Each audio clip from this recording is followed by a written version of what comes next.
কখনো সিএ কে এনআরসি বলা, কখনো এসআইআর কে এনআরসি বলা, কখনো ওয়াকফ অ্যামেন্ডমেন্ট বিল তার উদ্দেশ্য লক্ষ্য তার বিরুদ্ধে ক্যাম্পেইন করা এবং সর্বোপরি পার্লামেন্টের উভয় কক্ষে পাস হওয়া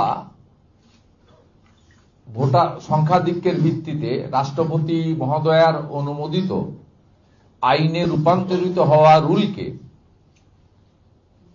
পশ্চিমবাংলায় বিভ্রান্তি করার মধ্য দিয়ে তিনি বারে বারে তার মিথ্যাচার প্রমাণ হয়েছে।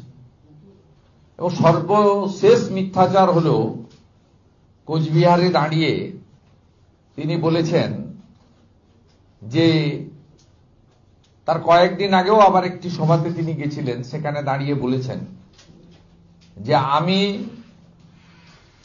কোন ধর্মীয় প্রপার্টি দখল করতে দেব না। এর আগে বলেছিলেন আইন কার্যকর করতে দেব না, এখন বলছেন দখল বা বিহাত করতে দেব না। কারণ উনি মনে করছেন যে উনি চিরদিন এখানে থাকবেন। কিন্তু তিনি কত বড় সর্বনাশটা করেছেন আমি আপনাদেরকে তার সুনির্দিষ্ট তথ্য কাগজ ডকুমেন্ট প্রথমে বলে নিচ্ছি। এবং আমার সঙ্গে তিনজন ওয়াকফ প্রপার্টির যারা কাস্টোডিয়ান, মতোয়ালি এসেছেন মুর্শিদাবাদ থেকে, অনেকেই আসতে চেয়েছিলেন। আমরা সিম্বলিক আমাদের তার যে মিথ্যাচারের, যখন বিধানসভাতে ওয়াকফ অ্যামেন্ডমেন্ট বিলের বিরোধিতা করে একটা প্রস্তাব এসেছিল, সেখানে বিরোধী দলনেতা হিসেবে আমি বক্তব্য রেখেছিলাম। সেই বক্তব্যে আমি বলেছিলাম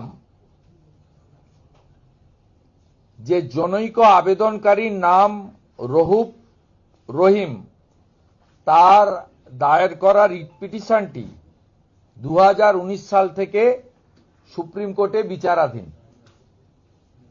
কেন্দ্রীয় সরকার তার মাইনরিটি অ্যাফেয়ার্স ডিপার্টমেন্ট সমস্ত রাজ্যের প্রতিনিধিদের নিয়ে, স্টেক হোল্ডারদের নিয়ে কিন্তু বারে বারে মিটিং করেছেন।